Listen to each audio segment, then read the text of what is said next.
Good morning, dear hearts. We are at lesson 239. We're coming to remember more about who it is that we are. Remember, the first part of the workbook is the undoing of our mind. The second part of the workbook is to start to have and remember true thoughts, real thoughts, things that are true about who we are and things that are actually true about the world that we are in and about our Creator and the relationship that we have with all of that. So today's lesson is the glory of my Father is my own. The glory, the divine radiance, the light that emanates and shines from the mind of God, the mind of our Father, the mind of our Creator. There is a divine radiance. There is a glory in that.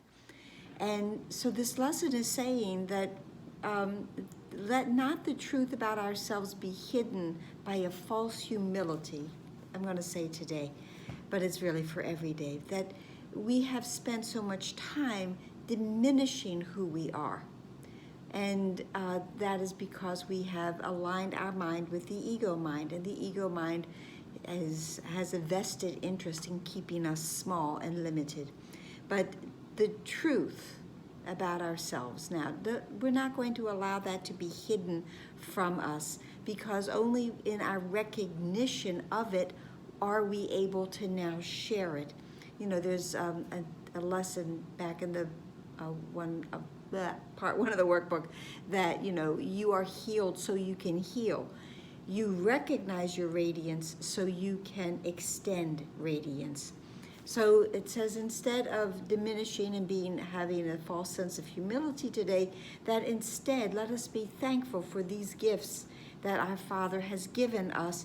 And then it asks a question, so can we see in those whom God, shares his glory, any trace of sin and guilt? Well, if we are using our divine mind, our holy mind, if we're seeing the radiance around us, then no, there will be no sin, there will be no guilt.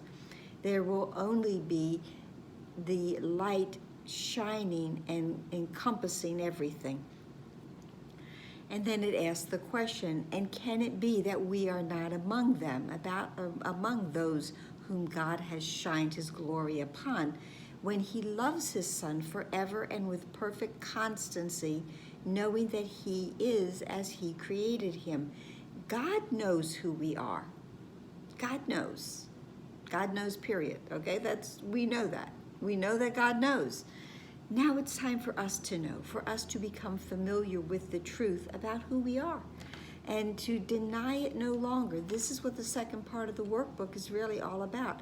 We're no longer going to deny it. We're going to take these thoughts that up until now have been so alien to us, and we're going to embrace them, because we finally realize that these are the true thoughts.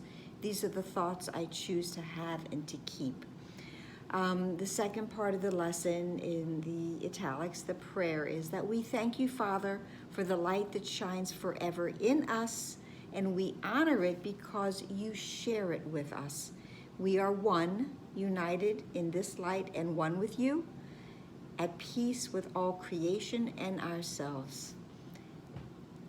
When we have the awareness of this light, the awareness of this glory, this grand, all-encompassing peace and joy that comes from the divine radiance of the Creator, it totally shifts everything that is in our mind. We come to know, we come to relax, we come to be at peace with who we are and what we are.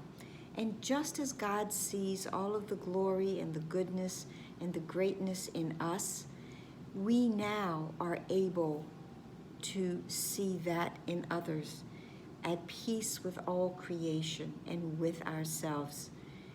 We are truly coming to the awareness of extension that comes through creation and is part of who we are.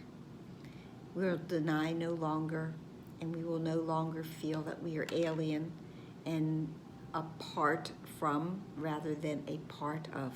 So that is it for today. I hope this helped. Please like, please share, please subscribe, please comment, and please be here tomorrow. We have one more lesson in this section about salvation until we move on to what is the world. So that's it. Namaste.